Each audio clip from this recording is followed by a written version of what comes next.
Welcome to yet another episode of FQC അഥവാ folks questions and chronicles. So ഇതിനു മുമ്പുള്ള episode നിങ്ങൾ കണ്ടു കഴിഞ്ഞിട്ടുണ്ടെങ്കിൽ, കാണുന്നുള്ളവരാണെങ്കിൽ നിങ്ങൾക്കറിയാം എന്താണ് ഈ ഷോ എന്ന്. ഇനി അറിയാത്തവർക്ക് വേണ്ടി ഇത് ബേസിക്കലി നമ്മളിവിടെ ഈ ഷോയിൽ വരും, സംസാരിക്കും. 2 ഫോക്സ് ഉണ്ട്, ജനറലി ഒരു ഗസ്റ്റ് കൂടി ഉണ്ടാവും. സോ ഇന്ന് നമ്മുടെ ഫോക്ക് വിഷ്ണു എത്തിയിട്ടുണ്ട്. കൂടാതെ നമ്മുടെ ഗസ്റ്റിനെ പറ്റി ഗസ്റ്റ് നമ്മുടെ ഫൈനാൻസ് മിനിസ്റ്റർ നിർമ്മല സീതാരാമനാണ് മെസ്സേജ് അയച്ചത്. പക്ഷേ എന്തോ ടെക്നിക്കൽ റീസൺസ് കൊണ്ട് എത്തിച്ചേരാൻ സാധിച്ചില്ല. പകരം രാജീവ് ചന്ദ്രശേഖർ നേരത്തെ എത്തിയിരുന്നു, വന്നു പോയി. എനിവേസ്, സോ ഈ എപ്പിസോഡിൽ നമ്മൾ എടുത്തിരിക്കുന്ന ടോപ്പിക് എന്ന് പറഞ്ഞു കഴിഞ്ഞാൽ, അതിൻ്റെ ടൈറ്റിൽ എന്ന് പറഞ്ഞു കഴിഞ്ഞാൽ കടം കഥകൾ. ഭയങ്കര പേഴ്സണൽ സ്റ്റോറീസ് വേണം. കടം കഥകൾ എന്ന് പറഞ്ഞാൽ നിങ്ങൾ കേട്ട പോലെ, മലയാളത്തിൽ കേട്ട പോലെ കടം കഥകളല്ല, കടം കഥകൾ എന്നുള്ളതാണ്. നമ്മൾ വാങ്ങിച്ചതും കൊടുത്തതും വരവുക ചെലവുക ആയ കടം കഥകളാണ് നമ്മൾ ഇന്ന് ചർച്ച ചെയ്യുന്നത്. നമ്മൾ കടം എന്ന് പറയുമ്പോൾ എന്താണ് ആൾക്കാരുടെ നിന്ന് ഇത് ചെയ്യുന്നതാണോ അതോ ബാങ്കിൻ്റെ നിന്ന്? നമ്മളൊക്കെ ഒരു പ്രിഫേർഡ് വേ ഓഫ് കടം ഉണ്ടാവുമല്ലോ നമ്മൾ വാങ്ങിക്കുന്നത്. എന്താണ് ശബരീഷ്? എൻ്റെ പ്രിഫേർഡ് വേ ഓഫ് കടം ഇപ്പോൾ അൺഫോർച്ചുനേറ്റ്ലി ക്രെഡിറ്റ് കാർഡാണ്. യെസ്. കാരണം ഞാൻ പൊതുവെ കടം മേടിക്കാൻ, ലോൺ എടുക്കാൻ, എൻ്റെ കയ്യിൽ ആവശ്യത്തിന് ലോൺ ഉണ്ട്. ഇനിയൊരു ലോണിന് കൂടി എനിക്ക് ആഗ്രഹമുണ്ട്, അവർ തരില്ല എന്ന് പറഞ്ഞു. അപ്പോൾ എൻ്റെ പ്രിഫേർഡ് ഇത് ക്രെഡിറ്റ് കാർഡാണ്. കാരണം ഇതിനൊരു മറ്റേതിനൊക്കെ നമുക്കൊരു ഒബ്ലിഗേഷൻ അല്ലെങ്കിൽ ഒരു അൺനെസസറി ബുദ്ധിമുട്ട് എല്ലാം തോന്നും. ഇപ്പം ഞാൻ ഒരു ഫ്രണ്ടിനോട് ചോദിക്കുമ്പോൾ, അവൻ സ്ഥിരമായിട്ട് ചോദിക്കുന്നത് നമ്മൾ അവനോട് ഫ്രീ ആയിട്ട് അവൻ്റെ ജീവിത സാഹചര്യം എങ്ങനെയാണ് പോകുന്നത്, എല്ലാം അവൻ്റെ എല്ലാ അസസ് ചെയ്തിട്ട് അറിയാം ഫ്രീ ആണോ, ഒരു ഇത്ര രൂപ തരുമോ എന്ന് ചോദിക്കുന്നതിനേക്കാൾ എത്ര എളുപ്പമാണ് ക്രെഡിറ്റ് കാർഡ് എടുത്തിട്ട് പിന്നെ തിരിച്ചടയ്ക്കുക എന്നുള്ളതാണ്. പക്ഷെ അതിന് അതിൻ്റെതായ റിസ്ക് ഉണ്ട്. എൻ്റെ എന്താ പറയുക, ആകെയുള്ള ഒരു മേജർ ഇത്. അല്ലാതെ ചോദിക്കാൻ എനിക്ക് എന്തോ ഒരു മടിയാണ്, എനിക്കൊരു പേടിയുമാണ്. അത് നമ്മൾ ഒരാളുടെ അടുത്ത് ചോദിക്കാൻ തുടങ്ങി കഴിഞ്ഞാൽ പിന്നെ അയാളുടെ ലൈഫ് എങ്ങനെയാണ് പോയിക്കൊണ്ടിരിക്കണമെന്ന് നമ്മൾ ആലോചിച്ചു തുടങ്ങും.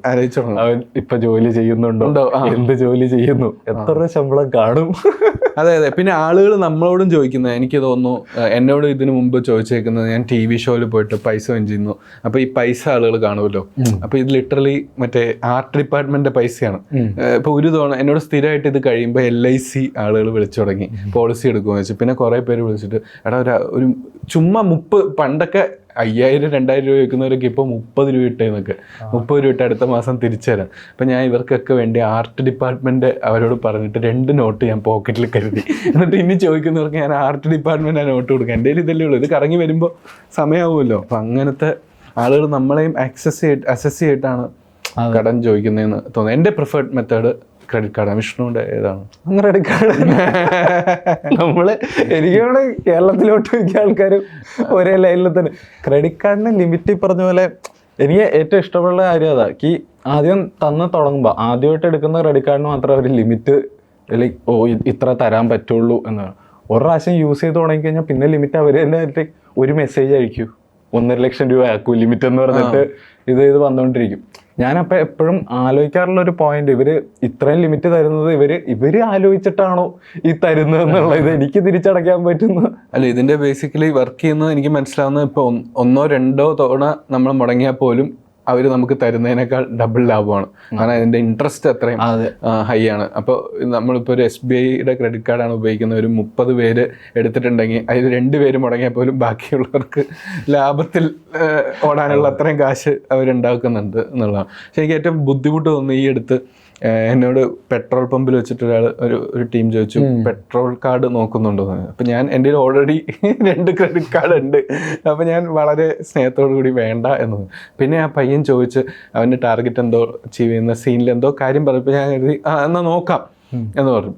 അപ്പോൾ എൻ്റെ ഫുൾ ഡീറ്റെയിൽസും കാര്യങ്ങളെല്ലാം ഞാൻ അവർക്ക് കൊടുത്തു. അപ്പോൾ എൻ്റെ എന്താ പറയുക, ആധാർ, പാൻ, അവർ പറയുമല്ലോ പാൻ ഒന്ന് തന്നാൽ ചെക്ക് ചെയ്യാം. അതെ. അപ്പോൾ ചെക്ക് ചെയ്തിട്ട് ഓക്കെ എന്നൊക്കെ പറയും. പിന്നെയാണ് അവരെന്നോട് പറയുന്ന കാര്യം, സിബിൽ സ്കോർ എല്ലാം ഓക്കെയാണ്. എനിക്ക് എൻ്റെ കയ്യിൽ സാലറി സ്ലിപ്പ് എന്നുള്ള കോളത്തിൽ ഞാൻ സെൽഫ് എംപ്ലോയിഡ് കൊടുത്തു, സാലറി സ്ലിപ്പ്, എൻ്റെ സാലറി സ്ലിപ്പ് ഇല്ല. അപ്പോൾ എനിക്ക് സാലറി ഇല്ല.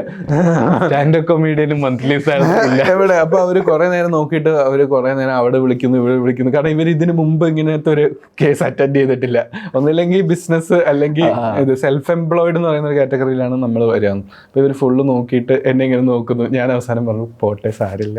എന്നിട്ട് ഞാൻ കാർ എടുത്തോണ്ട് കാറിൽ നിന്ന് ഇറങ്ങിയിരുന്നല്ല. അപ്പോൾ അവനെ ഇറങ്ങി കുറേ നേരം ഇരുന്നിട്ട് എല്ലാവരും നോക്കി, എല്ലാവരും കൂടി ഒരു കുറേ പേര് വന്നു. ആ പെട്രോൾ പമ്പിൽ എല്ലായിടത്തും വിൽക്കുന്ന ഒരു 5 പേർക്ക് കിട്ടി. 5 പേർക്ക് ഇതിന് മുമ്പ് ഇങ്ങനെ ഒരു ഐറ്റം കണ്ടിട്ടില്ല. അപ്പോൾ സാർ എന്താ ചെയ്യും? എന്നിട്ട് പുള്ളി എന്നോട് സജസ്റ്റ് ചെയ്തു, നിങ്ങൾക്ക് നിങ്ങളുടെ ഫ്രണ്ടിന്റെ ഓഫീസ് എന്തെങ്കിലും കൊടുത്തിട്ട് അവിടെ വർക്ക് ചെയ്യുന്നതാണെന്നൊക്കെ പറഞ്ഞു ചെയ്തു. ഞാൻ പറഞ്ഞു അങ്ങനെ കളത്തരം ചെയ്യേണ്ട കാര്യമൊന്നുമില്ല, ഞാൻ വേണ്ടാന്ന് പറഞ്ഞു. പക്ഷെ എന്നാലും അവര് ഇങ്ങോട്ട് ഓഫർ ചെയ്തു. കാര്യം ബാങ്കിനെ പറ്റിക്കുവാണെങ്കിൽ കാര്യം അവൻ ടാർഗറ്റ് ചെയ്യാൻ വേണ്ടി പറ്റിക്കുകയാണെങ്കിൽ വെറുതെ റിഗ്രറ്റ് അടിച്ച് പറ്റിച്ച് അവൻ തന്നില്ല. എനിക്കാണ് നമ്മള് മറ്റേ പുകവലി ആരോഗ്യത്തിന് ഹാനികരം പോലെ ക്രെഡിറ്റ് കാർഡും ഒരു സ്റ്റാറ്റ്യൂട്ടറി വാർണിംഗ് നമ്മൾ കൊടുക്കേണ്ടതാണ്.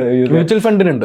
മ്യൂച്വൽ ഫണ്ടിനുണ്ട്, ക്രെഡിറ്റ് കാർഡിനും കൊടുക്കണം. അപ്പം ഞാൻ പറഞ്ഞത് വെച്ചാൽ ഫ്യൂൽ കാർഡ് ഞാൻ ആക്ച്വലി യൂസ് ചെയ്യുന്ന. അപ്പം ഇതിൽ കുറേ പേർക്ക് റിലേറ്റ് ചെയ്യാൻ പറ്റുന്ന ഒരു സാധനം എൻ്റെ അടുത്ത് ഇതേപോലെ തന്നെ ഞാൻ പെട്രോൾ പമ്പിൽ നിൽക്കുക പയ്യമെന്ന് സംസാരിച്ച് ഇങ്ങനെ ക്രെഡിറ്റ് കാർഡ് യൂസ് ചെയ്യുന്ന ഫ്യൂൽ കാർഡ് യൂസ് ചെയ്ത് കഴിഞ്ഞാൽ 1000 രൂപയൊക്കെ ഫ്യൂൽ അടിച്ച് കഴിഞ്ഞാൽ അത്ര 100 രൂപ വരും എന്തോ ഇത് വരുമെന്നൊക്കെ പറഞ്ഞു. 100 രൂപയ്ക്ക് 1 രൂപ അപ്പോൾ റിട്ടേൺ കിട്ടുന്നത് ഞാൻ കൊള്ളാം. അപ്പോഴും ഞാൻ വേണോ നമ്മൾ വീഴുന്ന എവിടെയെന്ന് വെച്ച് കഴിഞ്ഞാൽ അവൻ്റെ അടുത്ത ഇത് ഡൊമസ്റ്റിക് ലോഞ്ച് ആക്സസ് ഉണ്ട്. എയർപോർട്ടിൽ പോയി കഴിഞ്ഞാൽ ഫ്രീ ഫുഡ് കിട്ടും. Yes sold. എത്ര രൂപ എടുക്കേണ്ടി വരും? ഫസ്റ്റ് ഇയർ ഫ്രീ ആണ്, പിന്നെയാണ് നമ്മൾ പേ ചെയ്യുന്നതൊക്കെ. പക്ഷെ ഇതിൽ ഇന്റർനാഷണൽ ലോഞ്ച് കാർഡ് എന്ന് പറഞ്ഞിട്ട് ഞാൻ അതിനു വേണ്ടി തന്നെ അതിനൊരു കാറ്റഗറി ഉണ്ടല്ലോ ഇങ്ങനെ ഗോൾഡ് പ്രീമിയം. ഞാൻ അതിൻ്റെ പ്ലാറ്റിനം അങ്ങനെ എന്തോ ഒരു കാറ്റഗറി, ഞാൻ അതിൻ്റെ ഏറ്റവും മേലത്തെ കാറ്റഗറി എടുത്തു. പ്രൊവൈഡഡ് എനിക്ക് ഇന്റർനാഷണൽ ലോഞ്ച് ഞാൻ എൻ്റെ വിചാരത്തിൽ ഞാൻ അടുത്ത വർഷം ഫുൾ UK എവിടെയൊക്കെ പറഞ്ഞു വരുമായിരുന്നു. ഇന്റർനാഷണൽ ടൂർ അനൗൺസ് ചെയ്യാനുള്ള ഇതിലായിരുന്നു ഞാൻ. അപ്പോൾ ഞാൻ ഇത് എടുത്തു. പിന്നെയാണ് ഞാൻ ദുബായിൽ ഷോ കഴിഞ്ഞിട്ട് തിരിച്ചു വരുമ്പോഴാണ്, ദുബായ് എയർപോർട്ടിൽ നിൽക്കുമ്പോഴാണ്, ഈ കാർഡായിട്ട് നിൽക്കുമ്പോഴാണ് എനിക്ക് മനസ്സിലായത് ഈ കാർഡ് ഇവർ ജംഗ്ഷനിൽ ഒരുപാട് പേർക്ക് കൊടുത്തിട്ടുണ്ട്. എനിക്ക് മാത്രമല്ല, ഞാൻ ആ ക്യൂ നിൽക്കുമ്പോൾ എൻ്റെ ഫ്ലൈറ്റ് 1 മണിക്കൂറാണ്. ഞാൻ ക്യൂവിൻ്റെ ലൗഞ്ചിൻ്റെ അടുത്ത് എത്തുമ്പോഴത്തേക്ക് ഏകദേശം 40 മിനിറ്റ് ഞാൻ അത് മനഃപൂർവ്വം അവർ ഡിലേ ചെയ്യും. കാരണം അത്രയും പേരെ ഫ്രീ ഫുഡ് ഒഴിവാക്കാൻ വേണ്ടി അവരാകെ ചെയ്യും. ഞാൻ നോക്കുമ്പോൾ ദുബായ് എയർപോർട്ടിൽ 2 പേരെ ഇരിക്കുന്നത്. ഒരാൾ ഈ പാസ് നോക്കും, എന്നിട്ട് ഇങ്ങോട്ടേക്ക് പാസ് ചെയ്യും, ഫോണിലുള്ള പാസ്സാ. എന്നിട്ട് മറ്റേ ആൾ അതൊരു പേപ്പറിൽ എഴുതും, എന്നിട്ട് ഒരു ബിയർ 2 പേർ എന്നിട്ട് കൊടുക്കും. ഇയാൾ കൊടുത്തിട്ട് ഇവിടെ നിന്ന് ഇതുവരെ എത്താൻ എത്ര സമയം എടുക്കും? ഈ ഒരാൾ ഫോണിൽ നോക്കി ഇത് ചെക്ക് ചെയ്തിട്ട് അപ്പുറത്ത് എടുക്കാൻ 2 മിനിറ്റ് 10 മിനിറ്റ് എടുക്കുന്നുണ്ട്. അവർ ചെക്ക് ചെയ്തിട്ട് ഇങ്ങനെ ഫോൺ നോക്കും, അവരുടെ ID പ്രൂഫ് നോക്കും, ഇപ്പുറത്ത് കൊടുക്കും. അപ്പോഴത്തേക്ക് ഇപ്പുറത്ത് വേറൊരാൾ കുറേയൊക്കെ സംസാരിച്ച് തീർക്കും. പയ്യെ ഓരോ ലെറ്റർ തെളിച്ച് മറ്റേ സ്കെച്ച് ചെയ്യുന്ന പോലെ. അങ്ങനെ ഞാൻ തൊട്ടടുത്ത് എത്തുമ്പോഴത്തേക്കും എൻ്റെ ഫ്ലൈറ്റ് പോകണ്ട, ലൗഞ്ച് ആക്സസിന് വേണ്ടി ഫ്ലൈറ്റ് കളയാൻ പറ്റില്ലല്ലോ. ഇത് ഡൊമസ്റ്റിക് ലോഞ്ചിലും സെയിം പ്രശ്നമുണ്ടായി. ഒരു സമയത്ത് കൊച്ചി മെട്രോ കാർഡ് വെച്ച ഡൊമസ്റ്റിക് ലോഞ്ച് ആക്സസ് ഉണ്ടായിരുന്നു.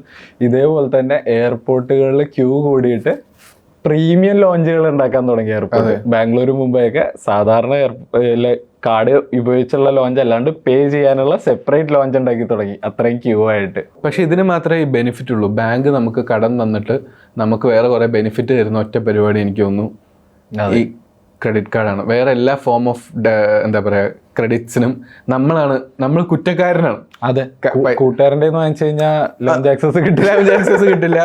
ഇതിന് മാത്രമാണ് നിങ്ങൾ എടുക്കൂ സാർ, നിങ്ങൾക്ക് ഞങ്ങൾ മാസം 1 ലക്ഷം വരെ ലിമിറ്റ് തരാം, 2 ലോഞ്ച് ആക്സസ് തരാം, കൂടാതെ 10 രൂപ പെട്രോൾ സൗജന്യം. സിബിൽ സ്കോറിന്റെ ഇത് പറഞ്ഞല്ലോ, ബേസിക്കലി വന്ന് എത്ര ഈസി ആയെന്ന് വെച്ച് കഴിഞ്ഞാൽ സിബിൽ സ്കോർ മാത്രം ചെക്ക് ചെയ്താൽ മതി.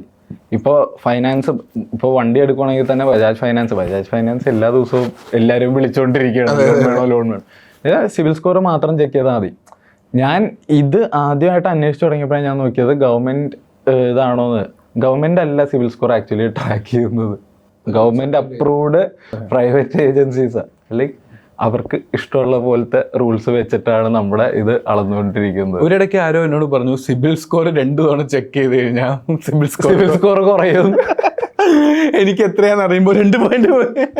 എൻ്റെ ഒരു ഫ്രണ്ട് ആശാൻ ഒരു പോയിന്റിൽ 8 or 9 ക്രെഡിറ്റ് കാർഡ് ഉണ്ട്. ഇവൻ്റെ പോയിന്റ് എന്താണെന്ന് വെച്ച് കഴിഞ്ഞാൽ ഇവന് പൈസയുടെ ആവശ്യം പോലും ഇല്ല, അതായത് അങ്ങനെ യൂസ് ചെയ്യാത്ത ആളാണ്. ഇവൻ ചെയ്യുന്ന ഓരോ ക്രെഡിറ്റ് കാർഡിലും ഓരോ ഓഫർ ഉണ്ടല്ലോ എന്ന് പറഞ്ഞിട്ടാണ്. സ്വിഗ്ഗിക്ക് ഒരു ക്രെഡിറ്റ് കാർഡ് ഉണ്ട്, ഫേസ്ബുക്കിന് ഒരു ഫ്ലിപ്കാർട്ടിന് ഒരു ക്രെഡിറ്റ് കാർഡ് ഉണ്ട്, ലൗഞ്ച് ആക്സസിന് വേറെ. ഒരു പോയിന്റ് കഴിഞ്ഞപ്പോൾ എന്തിനാ ഇത്രയെന്ന് പറഞ്ഞിട്ട് 2 കാർഡ് ക്യാൻസൽ ചെയ്തു. സിവിൽ സ്കോർ ഇടിഞ്ഞ് താഴെ പോയി. ഇപ്പോൾ വേറെ ലോൺ അപ്ലൈ ചെയ്യണമെങ്കിൽ രണ്ടാമത് നമ്മൾ യൂസ് ചെയ്ത് തിരിച്ച് സിവിൽ സ്കോർ എടുത്ത കാർഡ് ക്യാൻസൽ ചെയ്യാൻ പറ്റില്ല. സിവിൽ സ്കോർ പോവും, കയ്യിൽ വെക്കുക, ഉപയോഗിച്ചില്ലെങ്കിലും. അതാണ് ബാങ്ക് പറയുന്നത്. ഇപ്പം ഏറ്റവും കൂടുതൽ വയ്ക്കുന്ന ഒരു ഇതാണ് സ്റ്റുഡൻറ് ലോൺ. ഇപ്പം നമ്മുടെ നാട്ടിലാണെങ്കിൽ ഏറ്റവും കൂടുതൽ ആൾക്കാർ ഇപ്പോൾ പുറത്തോട്ട് പോകുന്നു, UK പോകുന്നു. ഇതിലോ ആരെങ്കിലും എവിടെ സാന്റാമോണിക്കോയിൽ ഏതെങ്കിലും ഒരു ഏജൻസിയിൽ പോയി പുറത്തു പോകാനുള്ള അന്വേഷിച്ച് കഴിഞ്ഞാൽ പിറ്റേ ദിവസം കോൾ വരും ബാങ്കിൽ നിന്ന്, സ്റ്റുഡൻറ് ലോണിന് നോക്കുന്നുണ്ടോ എന്ന് ചോദിച്ചാൽ എനിക്ക് കേരളം വിടാൻ ഒരു പ്ലാനും ഇല്ല. ഞാൻ 10 പേരുടെ അടുത്ത് പറഞ്ഞു കഴിഞ്ഞു ബാങ്കിൽ ഇല്ല, സ്റ്റുഡൻറ് ലോൺ ആവശ്യമില്ല എന്നുള്ള ഇതില്. ഇതേപോലെയാണ് കാറ്, സെയിം തിങ് ആണ്. കാറ് ബുക്ക് ചെയ്ത മറ്റേ ട്രാവൽ കമ്പനി നമ്മൾ വിളിക്കും. മറ്റേ ഇവിടുത്തെ കൊച്ചിയിൽ ഒരു വലിയ ഹോട്ടലിൽ വന്നു കഴിഞ്ഞാൽ ഞങ്ങളുടെ സ്കീം പറയും, ഫ്രീ ആയിട്ടൊരു എന്താ പറയുക ഒരു സ്റ്റേ നിങ്ങളുടെ ഫാമിലിക്ക് പ്രൊവൈഡ് ചെയ്യും. എന്നിട്ട് അവരുടെ ഒരു പ്രീമിയം എടുക്കാൻ ക്ലബ് മഹേന്ദ്ര പോലെ വർഷം ടൂർ പോകുന്ന സാധനം. അതേപോലെ എനിക്ക് തോന്നുന്നു സ്റ്റുഡൻറ്റ് ഇതിൻ്റെ ഇന്ന് ഏറ്റവും പോകുന്നത് സ്റ്റുഡൻറ് ലോൺ. എനിക്ക് തോന്നുന്നു ലോകത്ത് ഏറ്റവും വലിയൊരു ഡെപ്റ്റ്, കൈൻഡ് ഓഫ് എ ഡെപ്റ്റ്. അതെ ഇപ്പൊ എനിക്ക് തോന്നുന്നു US എക്സ്ട്രീം പോയിന്റിൽ എത്തിയിട്ടുണ്ട്. സ്റ്റുഡന്റ് ലോൺസിനെതിരെ സമരം നടന്നുകൊണ്ടിരിക്കുക. അത്ര അധികം ഇൻട്രസ്റ്റ് വാങ്ങിച്ച് ഇത് ചെയ്യുന്നു എന്ന് പറഞ്ഞിട്ട് അവിടെ അത് ഡിഫെൻഡ് ചെയ്യാൻ വേണ്ടിയിട്ട് ഒരു ഗവൺമെന്റ് ഒഫീഷ്യൽസ് പോയിന്റ് ഔട്ട് ചെയ്യുന്ന ഒരു സാധനമാണ്, നിങ്ങളുടെ ലൈഫ് ബെറ്റർ ആക്കാൻ വേണ്ടിയിട്ടാണ് നിങ്ങൾ ഈ ലോൺ വാങ്ങിക്കുന്നത്. എന്റെ പോയിന്റ് എന്താണെന്ന് വെച്ച് കഴിഞ്ഞാൽ നമ്മള് പഠിക്കാൻ വേണ്ടി ലോൺ എടുക്കുന്നു, ആ ലോൺ അടയ്ക്കാൻ വേണ്ടി പിന്നെ വർക്ക് ചെയ്യുന്നു. അത് തന്നെയാണ് ജീവിതം. ഈ തൻ്റെ പോയിന്റ് ഉണ്ട് അവിടെ, പ്രൊഫഷണൽ ടെക്നോളജി, പ്രൊഫഷണൽ കോഴ്സസിന് മോസ്റ്റ്ലി പ്ലേസ്മെന്റ് ഒക്കെ ഉള്ള. ഇപ്പോൾ സേ എക്സാമ്പിൾ എഞ്ചിനീയറിംഗ് അല്ലെങ്കിൽ ഡോക്ടർ ആയി കഴിഞ്ഞാൽ ഡിഫൈൻഡ് പാത്താണ്. ഒരു ഡോക്ടർക്ക് ജോലിയില്ലാത്ത സാധ്യത വളരെ കുറവാണ്, അൺലെസ് ഡെന്റിസ്റ്റ്. അപ്പോൾ മറ്റ് ഡോക്ടേഴ്സിന് എന്തായാലും അത് പ്രാക്ടീസ് ചെയ്യാൻ ഇൻഡിപെൻഡൻ്റ്ലി അല്ലെങ്കിൽ ഉള്ള ഒരു സാധ്യത ഹൈ ആണെന്നാണ് എൻ്റെ അണ്ടർസ്റ്റാൻഡിങ്. അത്രയും ലെവൽ ഓഫ് ഡോക്ടേഴ്സ് ഇല്ലല്ലോ. ഇപ്പോൾ ഒരു CA കാരന് ജോലി കിട്ടാതിരിക്കുന്നത് വലിയ പാടാണ്. അയാൾ തന്നെ വിചാരിക്കണം, വേറെ ആരും വിചാരിച്ചിട്ട് കാര്യമില്ല സമൂഹത്തിൽ. പക്ഷേ മറ്റ് എഞ്ചിനീയറിന് ഒരു പോയിന്റ് വരെ അങ്ങനെ ആയിരുന്നു. പക്ഷെ ഒരു പോയിന്റ് എത്തിയപ്പോൾ ക്യാമ്പസ് പ്ലേസ്മെന്റ് എന്ന് പറഞ്ഞിട്ട് ഒരു ഐഡിയ തന്നെ ഇല്ലാതായി.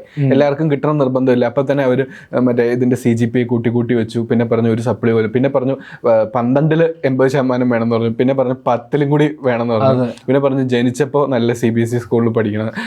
അവർ ക്രൈറ്റീരിയ ഹൈ ആക്കി. പയ്യെ ക്യാമ്പസ് പ്ലേസ്മെന്റ് ഒരു ഡെഡ് ആയല്ലോ. അപ്പം എന്താ പ്രോബ്ലം എന്ന് വെച്ച് കഴിഞ്ഞാൽ ഈ പ്രൊഫഷണൽ കോഴ്സസ് തന്നെ ഈ ലോണിന് അത്ര ഈസി ആയിട്ടുള്ളൊരു ഇതിൻ്റെ ഇടയിലാണ് ആളുകൾ ആർട്സ് കോഴ്സിനൊക്കെ ലോൺ എടുക്കണേ. മറ്റേ ഫിലിം ടെക്നോളജി പഠിക്കാൻ എൻ്റെ ഒരു ഫ്രണ്ട് മറ്റേ ലോൺ അപ്ലൈ ചെയ്തു. അവർ ലോൺ കൊടുക്കാൻ തയ്യാറായിരുന്നു. ഞാൻ ആലോചിക്കുന്നത് 25 ലക്ഷം രൂപ വലിയൊരു ഇൻസ്റ്റിറ്റ്യൂട്ടിൽ പഠിക്കുമ്പോൾ അതിൻ്റെ ഫീസ് അതാണ്. പക്ഷേ ഇതിൻ്റെ പ്രോബ്ലം എന്ന് വെച്ചാൽ ഇവനൊരു ഫിലിം എടുത്ത് ഇത് തിരിച്ച് കിട്ടാനില്ലാതെ വേറെ മാർഗ്ഗമില്ലല്ലോ. അപ്പോൾ ഇത് ഡെഫിനറ്റ്ലി ഇവൻ ഈ കോഴ്സ് കഴിഞ്ഞ് കഴിഞ്ഞാൽ എന്തായാലും ഒരു വർഷം അവന് ബാക്കി ഡിസ്കഷൻ, ഒരു ഫിലിം ഓണാക്കാൻ ഐഡിയൽ സിനാരിയോയിൽ നമ്മൾ ചിന്തിച്ചാൽ പോലും ഒരു വർഷം. അപ്പോൾ ഈ ഒരു വർഷം ഇവൻ്റെ തലയ്ക്ക് മേളിലുള്ളത് 25 ലക്ഷം രൂപയാണ്. പഠിച്ചിറങ്ങിയ ജോലി കിട്ടുന്ന കോഴ്സുകൾ. അപ്പോൾ എനിക്ക് തോന്നുന്നു ഇങ്ങനത്തെ കോഴ്സസിന് കൊടുക്കുന്നത് തന്നെ, ഇങ്ങനത്തെ കോഴ്സസ് നമ്മൾ നമ്മുടെ റിസ്കിൽ തന്നെ. ഇപ്പോൾ പുറത്ത് നമ്മൾ ഏറ്റവും ക്രിട്ടിസൈസ് ചെയ്യുന്ന ഒരു കാര്യം എന്താ വെച്ച് കഴിഞ്ഞാൽ പുറത്ത് എല്ലാം കുട്ടികൾക്കെല്ലാം ഭയങ്കര ഫ്രീഡമാണ്. പക്ഷെ അവരൊക്കെ പാർട്ട് ടൈം ജോലി ചെയ്തുകൊണ്ട് അവരുടെ യൂണിവേഴ്സിറ്റി അവർ തന്നെ ഫണ്ട് ചെയ്യുന്നത്. ഇവിടെ നേരെ അവിടെയും നമ്മൾ പാരൻസിൻ്റെ നിന്ന് പൈസ മേടിച്ചിട്ട് അല്ലെങ്കിൽ ലോൺ സ്വന്തം തലയ്ക്ക് 25 ലക്ഷം രൂപ ലോൺ എടുത്ത് എന്നാൽ പിന്നെ അത് പാർട്ട് ടൈം ജോലി എടുത്ത് വീട്ടുക എന്നുള്ളത്. പക്ഷെ കേരളത്തിലാരും ദൈവം സഹായിച്ച ഒരുപാട് പേര് പോകില്ല. കാരണം അതെന്തോ കുറവുള്ള കാര്യമാണ്. ഇത് കഴിഞ്ഞ് മാത്രമല്ല വീട്ടുകാരും പറയും, ഓ ഇപ്പൊ പോകണ്ട, നീ ആദ്യം പഠിച്ച് മര്യാദയ്ക്ക്. അത് വീട്ടുകാർക്കുള്ള ഒരു പോയിന്റാ. നമ്മുടെ കയ്യിൽ പൈസ വന്നു കഴിഞ്ഞാൽ പിന്നെ നമ്മൾ പഠിക്കില്ല എന്നുള്ള ഒരു ഇതുണ്ട്. കയ്യില് പൈസ വന്നു കുറച്ചൊക്കെ എൻ്റെ കാര്യത്തിൽ ശരിയുമാണ്. ശബരി ഫിലിം സ്കൂളിലാണ് പഠിച്ചത്. അല്ല ഞാൻ മറ്റേ കുറച്ചാൾ വെഡ്ഡിങ് ഫോട്ടോഗ്രാഫിക്ക് പോയി തുടങ്ങി. അപ്പം ഞാൻ വിചാരിച്ചു ഞാൻ പയ്യെ ഹാർഡ് ഡിസ്ക് എടുത്തു, എൻ്റെ ബൈക്ക് എനിക്ക് പെട്രോൾ അടിച്ച് എവിടെ വേണേൽ പോകാം. അപ്പോഴത്തേക്കും മറ്റേ എന്താ പറയുക BSc ഒക്കെ പാസ്സായവരൊക്കെ വെറുതെ അപ്പം ഞാൻ ആലോചിച്ചു എന്തായാലും ഭയങ്കര ഡിഫറെൻ്റ് ആയിട്ട് കടം ചോദിക്കുന്ന ഫ്രണ്ട്സൊക്കെ. ഡിഫറെൻ്റ് എന്ന് വെച്ച് കഴിഞ്ഞാൽ ആൾക്കാർ പല രീതിയിലാണ് കടത്തെ ട്രീറ്റ് ചെയ്യുന്നത്. എന്ന് വെച്ച് കഴിഞ്ഞാൽ നമ്മൾ മറ്റേ എന്താ പറയുക, ഓക്കെ ഇപ്പം ബാങ്കിൻ്റെ കാര്യം പറയില്ല, നമ്മൾ ഇൻട്രസ്റ്റ് കൊടുക്കുന്നത്. എനിക്കൊരു ഫ്രണ്ട് ഉണ്ടായി ശരിക്കും. ഇവൻ്റെ കയ്യിൽ ഇപ്പം എന്താണെന്ന് വെച്ച് കഴിഞ്ഞാൽ ഇവൻ പൈസ വാങ്ങിച്ചിട്ട് ഓരോ പ്രാവശ്യം കറക്റ്റായിട്ട് തിരിച്ചു തരുകയും ചെയ്യും. ആശാൻ തിരിച്ചു തരുമ്പോൾ ഒരു ഇൻട്രസ്റ്റ് പോലെ എന്തെങ്കിലും എമൗണ്ട് കൂടുതലോ അല്ലെങ്കിൽ ഇതൊക്കെ തരും. ഒരു പ്രാവശ്യം ഇതേപോലെ ഇല്ലെങ്കിൽ മറ്റേ ഫുഡ് വാങ്ങിച്ചു തരാമെന്ന് പറഞ്ഞ് കൊണ്ടുപോകുക. ഇത് ആശാൻ എന്തെങ്കിലുമൊക്കെ ചെയ്തുകൊണ്ടിരിക്കും. ഇവൻ്റെ പരിപാടി എന്താ പറയുക, ഇവൻ ഷെയർ മാർക്കറ്റിലിരുന്ന് കളിച്ചുകൊണ്ടിരിക്കുക. ആശാൻ ഈ പൈസ മൊത്തം റോൾ ചെയ്തുകൊണ്ടിരിക്കുക. അപ്പൊ അവന് കിട്ടുന്നതിന്റെ ലാഭം ഇവൻ സ്പ്രെഡ് ചെയ്ത് കൊടുക്കുകയും ചെയ്യും ആൾക്കാർക്ക്. നമുക്ക് അവന് പൈസ കൊടുക്കാനും റെഡിയാണ്. അവൻ നമ്മുടെ അടുത്ത് പറയൂല ഇതാണ് പരിപാടി. അവന്റെ മറ്റേ ബിരിയാണി സ്കോർ ഹൈ ആണ്, സിവിൽ സ്കോർ പോലെ. ആശാൻ ആരുടെ അടുത്ത് പറഞ്ഞിട്ടില്ല ഇവൻ ഇതാ ചെയ്തുകൊണ്ടിരിക്കണത്. ഇവൻ കോളേജ് അടക്കുമ്പോൾ ക്ലാസ് ആശാൻ ഇരുന്ന് ഷെയർ മാർക്കറ്റ് സ്റ്റോക്ക് മാർക്കറ്റിൽ യൂസ് ചെയ്തുകൊണ്ടിരിക്കും. കിട്ടുന്നതിൻ്റെ ഇതെല്ലാം ഷെയർ ചെയ്തുകൊണ്ടിരിക്കും. ഫ്രണ്ട്സ് കടം മേടിക്കുമ്പോഴേ നമ്മൾ തിരിച്ച് ഒന്ന് അവര് ആക്സസ് ചെയ്യും, ഓക്കെ ഇവനിത് തരാൻ പ്രാപ്തിയുണ്ടോ എന്ന്. ഇവരിത് ചോദിച്ചിട്ട് നോ പറയാൻ പറ്റില്ല എന്നുള്ളത് നമുക്കും അറിയാം. അപ്പൊ എന്തായാലും കൊടുത്തേ, വല്ലാത്തൊരു പ്രതിസന്ധിയാണ് അത് കൊടുത്താലും അപ്പൊ പിന്നെ നമ്മുടെ ബുദ്ധിമുട്ടുകൾ പറയണം. എടാ ഇന്ന ഡേറ്റിൽ ഞാൻ ഒരു ഫ്രണ്ടിനോട് ഈ എടുത്തു, എടാ 10-ാം തീയതി എനിക്കൊരു ക്രെഡിറ്റ് കാർഡിന് അടവുണ്ട്, അപ്പം ഒന്ന് ടൈറ്റ് ആണെന്ന് പറഞ്ഞു. അപ്പം ഞാൻ 9-ാം തീയതി തരാം. ഞാൻ പറഞ്ഞു എന്താ എനിക്ക് 9-ാം തീയതി എന്തായാലും വേറൊരു, എടാ 5-ാം തീയതി തരാം. 5-ാം തീയതി പറഞ്ഞാൽ നാളെയാ. പക്ഷെ അവൻ പിടിക്കുന്നത് അവിടെ നിന്ന് പിടിക്കും. അപ്പൊ ഇനി ഒന്നും പറയാൻ പറ്റില്ല, ഞാൻ അങ്ങ് കൊടുത്തു തന്നേ പറ്റുള്ളൂ. പിന്നെ അതിന്റെ പറയാൻ നമ്മൾ ചോദിക്കുമ്പോൾ എടാ നമ്മളൊരു 10 ആവശ്യം പറയണം, എന്നാൽ മാത്രമേ ആളുകൾ ഇത് തിരിച്ചേടാ മറ്റേ ക്രെഡിറ്റ് കാർഡ് 10-ാം തീയതി നാളെ ആട്ടോ, അത് മറക്കല്ലേ നീ, നാളെ ഉച്ചയ്ക്ക് ശരിയാക്കാം, വൈകിട്ടടച്ചാൽ പോരെ എന്നുള്ള സീനില്ല. പിന്നെ എന്നോട് ഒരാൾ പറഞ്ഞാണ്, എൻ്റെ ഫ്രണ്ട് മെൻ്റലിസ്റ്റ് ആയിട്ടുള്ള അർജുൻ ഗുരു പറഞ്ഞ ഒരു കാര്യമാണ്, എനിക്കത് ഭയങ്കര ശരിയായിട്ട് തോന്നുന്നു. കാരണം ആളുകൾ ഈ പൈസ മേടിക്കുന്ന ട്രസ്റ്റ് ബിൽഡ് ചെയ്യാനുള്ളൊരു, കടം മേടിക്കുന്ന ആവശ്യമില്ലെങ്കിലും കടം മേടിക്കുന്നവരുണ്ട്. അവർ ബിൽഡ് ചെയ്യുന്നത് എന്താ വെച്ചാൽ ട്രസ്റ്റാണ്. ഇപ്പം ഞാൻ കേട്ടേക്കുന്ന സ്റ്റോറി എന്ന് വെച്ചാൽ, ഇപ്പം ഞാൻ വിഷ്ണുവിടെ നിന്ന് ആദ്യം ഒരു 10 രൂപ മേടിക്കുന്നു. ഞാനിപ്പോൾ 10-ാം തീയതി എന്ന് പറഞ്ഞാൽ 10-ാം തീയതി 10 രൂപ തിരിച്ചു തരുന്നു, വേണമെങ്കിൽ ഇൻട്രസ്റ്റ് ഉൾപ്പെടെ തരുന്നു 15 രൂപ. അപ്പോൾ വിഷ്ണുവിന് എൻ്റെ മേളിലൊരു ട്രസ്റ്റ് ആയല്ലോ. അടുത്ത ദിവസം ഞാൻ വീണ്ടും ഒരു കാര്യമില്ലാതെ നിങ്ങൾ എന്നെ ട്രസ്റ്റ് ചെയ്യുന്നു. നിങ്ങളൊന്ന് ആലോചിച്ച് നോക്കി, ഞാൻ നിങ്ങളുടെ അടുത്ത് നിന്ന് ഒരു ഫേവർ ചോദിച്ചു, നിങ്ങളതെനിക്ക് തന്നു, പക്ഷെ നിങ്ങൾ എന്നെ ട്രസ്റ്റ് ചെയ്യും. എന്നിട്ട് ഞാൻ എന്ത് ചെയ്യുന്നു വെച്ച് കഴിഞ്ഞാൽ ഒരു അടുത്ത ദിവസം ആകുമ്പോൾ ഒരു 20 രൂപ ചോദിക്കുന്നു, അതും പറഞ്ഞ ഡേറ്റിൽ. ഇനി ചിലപ്പോൾ ആളുകൾ ഇങ്ങനെയുള്ള ചില ആളുകൾ ചെയ്യുന്നത് വെച്ച് കഴിഞ്ഞാൽ ലാസ്റ്റ് ആകുമ്പോൾ ഒരു 2 ലക്ഷം രൂപ ചോദിക്കും, പക്ഷെ അത് തിരിച്ചു തരില്ല പറഞ്ഞ ഡേയിൽ. പക്ഷെ അപ്പോഴത്തേക്കും നിങ്ങൾ 6 മാസത്തിൽ അവനുണ്ടാക്കിയ ഒരു ട്രസ്റ്റിന്റെ ബേസിസിൽ നിങ്ങൾ ആ 2 ലക്ഷം രൂപ കൊടുക്കുന്നു.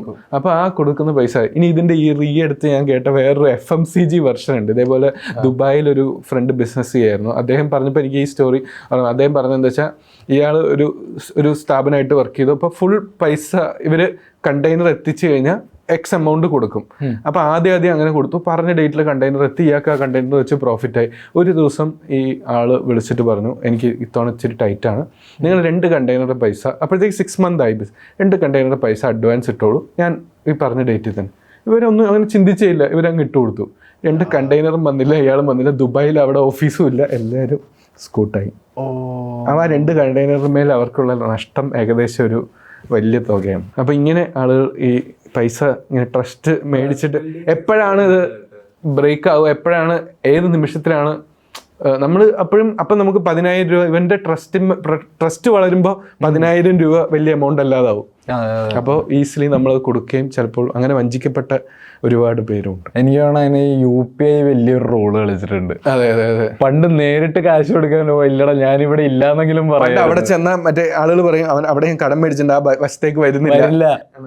ഇതിപ്പോ അതല്ല, ഇതിപ്പോ വിളിച്ചിട്ട് എടാ ഞാൻ അവിടെ ഇല്ല, ഞാൻ മൂന്നാറാന്ന് പറഞ്ഞാൽ കുഴപ്പമില്ലടാ GP ചെയ്താൽ നീ വരേണ്ട കാര്യമില്ല. നമ്മളിപ്പോ FMCG ബിസിനസിന്റെ കാര്യം പറഞ്ഞല്ലോ. ഓക്കെ, ഞാൻ ഫസ്റ്റ് ക്വസ്റ്റ്യൻ ചോദിക്കാം.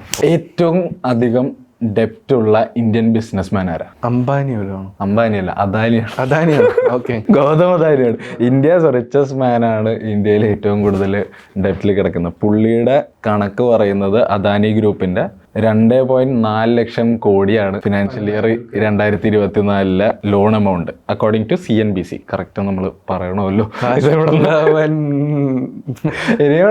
ഇത് തന്നെയാണ് പണിയുമ്പോൾ. അതെ, പുള്ളി ഇപ്പോൾ മറ്റേ പോർട്ട് എടുക്കുന്നു, ഇതെടുക്കുന്നത്. അന്ന് മറ്റേ ഹിൻഡൻബർഗ് റിപ്പോർട്ട് കുറെ കേസ് നടന്നാണല്ലോ അദാനിയുടെ. അവര് റേസ് ചെയ്ത വൺ ഓഫ് ദ ബിഗസ്റ്റ് ഇതായിരുന്നു. അദാനി ഗ്രൂപ്പിന്റെ അണ്ടറിൽ എത്രയോ 12 ഷെയർസിന്റെ കമ്പനീസ് ലിസ്റ്റ് ചെയ്തിട്ടുണ്ട്. ഇതെല്ലാം റൺ ചെയ്തുകൊണ്ടിരിക്കുന്നത് ഈ ലോണിന്റെ മേളിലാണ്. അപ്പൊ ഇത് എന്ന് പൊളിയും എന്നുള്ളതിന് ആർക്കും ഒരു ഗ്യാരണ്ടി ഇല്ല എന്നാണ് അന്ന് പറഞ്ഞത്. അപ്പം നമ്മുടെ റിച്ചസ്റ്റ് മാൻ എന്ന് പറയുമ്പോൾ ഇന്ത്യയുടെ എക്കോണമിയുടെ ഒരു പാർട്ടാണ് പുള്ളിയുടെ ബിസിനസ്സുകൾ. അത് ലോണിലാണ് എന്നുള്ള ആ ഒരു ഇത് എനിക്ക് തോന്നുന്നു. ഐ മീൻ ഒബ്വിയസ്ലി എക്സ്പേർട്സിന്റെ ഇതിനെ ലൈക്ക് കുറച്ചും കൂടി ഡീറ്റെയിൽ ആയിട്ട് അറിയായിരിക്കും എങ്ങനെയാണ് ഇതാണെന്നൊക്കെ. പക്ഷെ ഒരു സാധാരണക്കാരൻ നോക്കുമ്പോൾ ഇന്ത്യയിലെ ഏറ്റവും വലിയ പണക്കാരൻ 2 ലക്ഷം കോടി മറ്റേ ഇന്ത്യൻ റുപ്പിയിൽ പൃഥ്വിരാജ് പറയുന്ന പോലെ അതിപ്പോ എന്റെ കയ്യിലല്ല, അമ്പാനിയുടെ മാർക്കറ്റിൽ നിന്ന് ഓടുകയല്ലേ പൈസ. അവരുടെ മദർ ചോദിക്കുന്നുണ്ട്, മാർക്കറ്റിൽ നിന്ന് ഓടുന്നത് എന്താ പശുവാണ്, ഇവിടുന്ന് എടുക്കുന്നു ഇവിടെ കൊടുക്കുന്നു. ഇത് തന്നെ എന്റെ ഫസ്റ്റ് ക്വസ്റ്റ്യൻ ചോദിക്കും. ഇങ്ങനെ പൈസയെ പറ്റി പറയുമ്പോൾ അല്ലെങ്കിൽ ഇതിനെപ്പറ്റി പറയുമ്പോൾ ഏറ്റവും കൂടുതൽ പൈസ അല്ലെങ്കിൽ വെൽത്ത് ഉണ്ടെന്ന് പറയുന്ന ഒരു സ്ഥലമാണ് തിരുവനന്തപുരത്തെ ശ്രീ പത്മനാഭസ്വാമി ടെമ്പിൾ. ഈ സംഭവമൊക്കെ കൂടി ഇതിനകത്തുള്ള എല്ലാ സാധനവും കൂടി നമ്മൾ കാശാക്കുവാണെങ്കിൽ എത്ര രൂപ വരും? ഒന്നാമത്തെ കാര്യം ഇതിന് കണക്കുണ്ടോന്ന് അറിയില്ല. രണ്ടാമത്തെ കാര്യം ഗവൺമെന്റ് ഇപ്പൊ ഈ വീഡിയോ കാണാൻ തുടങ്ങും ഈ പോയിന്റ്. പത്മനാഭസ്വാമി ക്ഷേത്രത്തിലെ കണക്ക് എനിക്കറിയില്ല, അതിന് കണക്കുണ്ടോ? ആ എയർപോർട്ടിൽ ഫ്ലൈറ്റ് നിർത്തി കൊടുക്കുന്ന ഒരു മര്യാദയില്ല. ഏകദേശം ഞാൻ നോക്കിയിട്ട് 2 ലക്ഷം കോടി രൂപയ്ക്കടുത്ത് വരും. അതായത് ഡയമണ്ട്, പേൾ എല്ലാം കൂടി കൂട്ടി. ബി നിലവറ കൂട്ടിയിട്ടില്ല. ഇനി വേറെ ഏതെങ്കിലും നിലവറ അതിൻ്റെ അകത്തുണ്ടെങ്കിൽ അതും കൂട്ടിയിട്ടില്ല. എന്തൊക്കെയോ നിലവറയിൽ കൂടിയുള്ള ഇതാണ്. ഇതെല്ലാം അവിടെ ഉണ്ടെന്നാണ് ഗവൺമെന്റ് പറയുന്നത്. ഇന്ത്യയിൽ അല്ലെങ്കിൽ കേരളത്തിലെ ഏറ്റവും പോപ്പുലർ ടൈപ്പ് ഓഫ് ലോൺ എന്താണ്? ഗോൾഡ് ലോണാണ്. Correct.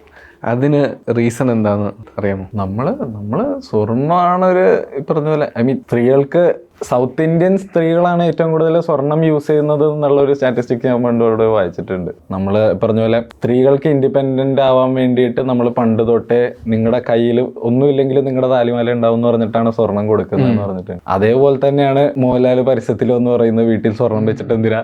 One of the biggest financial institution ആണെന്ന് കേട്ടിട്ടുണ്ട് വേൾഡിൽ. അത് ഒരു റീസൺ ഇൻവെസ്റ്റ്മെന്റ് ആയിട്ട് നമ്മുടെ ആളുകൾ കാണുന്നത്. ഇപ്പോൾ പെൺകുട്ടികളാണല്ലോ ഇതിപ്പോൾ എന്തൊക്കെ പറഞ്ഞാലും പോപ്പുലർലി കാണുന്നത്. അപ്പോൾ ആരും ഗൂഗിൾ പേയിൽ 20 പവൻ ഗോൾഡ് വാലറ്റിലൊന്നും മേടിച്ച് വെച്ചിട്ടുണ്ടാകുന്ന അറിയില്ല. അപ്പോൾ ഇവർ പൊതുവെ ചെയ്യുന്ന, ഒരു കുട്ടി വളരുമ്പോൾ തന്നെ ഇവരുടെ പേരിൽ ഇങ്ങനെ സ്വർണം അക്യുമുലേറ്റ് ചെയ്യാൻ തുടങ്ങുക. ഇത് എന്നേലും ആവശ്യമുള്ളപ്പോൾ എടുക്കുക എന്നുള്ളത് തന്നെയാണ്. ഇത് ഉപയോഗിച്ച് എന്താ പറയുക, വീട് പണിയുന്നവരുണ്ട്, ഇത് ഉപയോഗിച്ച് മറ്റേ എന്താ പറയുക എഡ്യൂക്കേഷൻ ചെയ്യുന്നവരുണ്ട്. അപ്പോൾ എങ്ങനെയായാലും ഈ ഗോൾഡ്. ഇനി രണ്ടാമത്തെ വെച്ചാൽ നമുക്ക് ഗൾഫിൽ നിന്നാണല്ലോ ആദ്യത്തെ ഒരു ഇനിഷ്യൽ ഇത് വന്നുകൊണ്ടിരുന്നത്. അപ്പോൾ തന്നെ ഈ ഗൾഫിൽ നിന്ന് നമുക്ക് ഈ ഗോൾഡ് ചീപ്പറായിട്ട് കിട്ടുമ്പോൾ ഇവിടെ ഒരു ട്രാൻസാക്ഷൻ വൈസ് നമുക്കിവിടെ ആ ഗോൾഡ് കൊണ്ടെത്തിക്കുമ്പോൾ ഓൾറെഡി പ്രോഫിറ്റാണ്. അപ്പോൾ നമ്മൾ ഗോൾഡിനോടുള്ള അഫിനിറ്റി വീണ്ടും കൂടുകയാണ്. ഞാൻ ഗൾഫിൽ നിന്ന് ഒരു ഗോൾഡ് കൊണ്ടുവന്നു കഴിഞ്ഞാൽ എനിക്ക് ചിലപ്പോൾ ഇവിടെ എത്തുമ്പോൾ ആ ഗോൾഡ്, ആ സെയിം മാല ഇവിടെ എത്തുമ്പോൾ എനിക്ക് 20,000 രൂപ ലാഭം. അപ്പോൾ അതെങ്ങനെ കൊണ്ടുവരുന്നു എന്നുള്ളതനുസരിച്ച് ലാഭം കൂടുകയും ചെയ്യും. അവര് ദുബായിൽ നിന്ന് ഷോ കഴിഞ്ഞ് വരുമ്പോൾ നിങ്ങളൊന്ന് ശ്രദ്ധിക്കേണ്ടതാണ്, 2 മാല കൂടുതലുണ്ടോ അല്ല. അപ്പോൾ ആ രീതിയിൽ ചെയ്യുന്നതുകൊണ്ടാണ് ഇവിടെ ഒരു ഇത് ഗോൾഡിന് ഉള്ള അഫിനിറ്റി കൂടാനും, പ്ലസ് അതോടൊപ്പം തന്നെ ഇവിടെയാണ് ഏറ്റവും കൂടുതൽ പറയപ്പെടുന്നത്, കേരളത്തിലാണ് ഒരു പക്ഷേ ഗോൾഡ് ലോൺ കൊടുക്കുന്ന ഇൻസ്റ്റിറ്റ്യൂഷൻ. ഇപ്പം മണപ്പുറം ഫിനാൻഷ്യൽ ഇൻസ്റ്റിറ്റ്യൂഷൻ, അങ്ങനത്തെ ഒരുപാട് ഇൻസ്റ്റിറ്റ്യൂഷൻസിന്റെ ഭയങ്കരമായ ഗ്രോത്ത്. പിന്നെ ആളുകൾ എന്താ ചെയ്യുന്നത് വെച്ചാൽ ഈ ഗോൾഡ് ലോൺ, ഞാൻ കേട്ടേക്കുന്ന 2 കാര്യങ്ങളാണ്. എൻ്റെ കസിൻ ബാങ്കിലുള്ള ആൾ പറഞ്ഞാണ്, ചില ആളുകൾ ഈ ഗോൾഡ് വെച്ചിട്ട്, ഇത് ഇപ്പം പുതിയ നിയമങ്ങളൊക്കെ വന്നിട്ടുണ്ട്, ഗോൾഡ് വെച്ചിട്ട് അപ്പം തന്നെ എന്താ പറയുക പൈസ വെച്ച് എടുത്തിട്ട് അത് വീണ്ടും പൈസ എടുക്കും, ലോൺ ക്ലോസ് ചെയ്തിട്ട്, അങ്ങനെയൊക്കെ ചെയ്യുന്നവരുണ്ട്. അപ്പോൾ ആ റോളിംഗ് ഒക്കെ ചെയ്യുന്നത് അതിൽ ഇപ്പം എന്തോ ഒരു, അതായത് നിങ്ങൾക്ക് ഇപ്പോൾ ഗോൾഡ് എടുക്കണം, നിങ്ങൾ ഫുൾ പൈസ കൊടുത്തിട്ട് അടുത്ത ദിവസമേ വെക്കാൻ പറ്റുമെന്നോ അങ്ങനെ എന്തോ. എനിക്ക് അതിനെപ്പറ്റി ഡീറ്റെയിൽ ആയിട്ട് അറിയില്ല, ഞാൻ ഒരു ഗോൾഡ് ലോൺ എടുത്തിട്ടില്ല. എൻ്റെ കയ്യിൽ നിന്ന് മാല ദുബായിൽ നിന്ന് വന്നിട്ടുമില്ല. അപ്പോൾ അതുകൊണ്ട് എനിക്കറിയില്ല. പക്ഷെ അങ്ങനത്തെ ഒരു നിയമം വന്നിട്ടുണ്ട്. പിന്നെയുള്ള കേൾക്കുന്ന ഒരു സംഭവം എന്താ വെച്ച് കഴിഞ്ഞാൽ, ഈ ഒരു ചില കമ്മ്യൂണിറ്റി എസ്പെഷ്യലി ഇസ്ലാം മതവിശ്വാസികൾക്ക് പലിശ എന്ന് പറയുന്നത് ഹറാമാണ്. അതിനെന്തോ ഒരു വേർഡും പറയും. പലിശ എന്ന് പറയുന്നത് മേടിക്കുന്ന പല ആളുകളും ഇങ്ങനെയുള്ള ഒരു ബാങ്കിനെ കാണുന്ന ഇവരുടെ പൈസ സേഫ് ആക്കിയിട്ട് വെക്കാനുള്ള പല ആളുകളും എന്ത് ചെയ്യുന്ന വെച്ച് കഴിഞ്ഞാൽ FD പോലെ എടുത്തിട്ട് ഇതിന് ബാക്കി ചിലപ്പോൾ ഒരു 1,000 രൂപ 2,000 രൂപ അത് ബാങ്കിലെ കാഷ്യർക്ക് ടിപ്സ് ആയിട്ട് കൊടുത്തിട്ട് പോകുന്ന സന്ദർഭം വരെ. നമുക്കിത് മാത്രം മതി. അപ്പൊ ഇങ്ങനെയുള്ളവർക്ക് ഒരു നല്ല ഇൻവെസ്റ്റ്മെന്റ് ഓപ്പർച്യൂണിറ്റി ഒക്കെ ഉള്ളതും കൂടിയാണ് ഗോൾഡ്.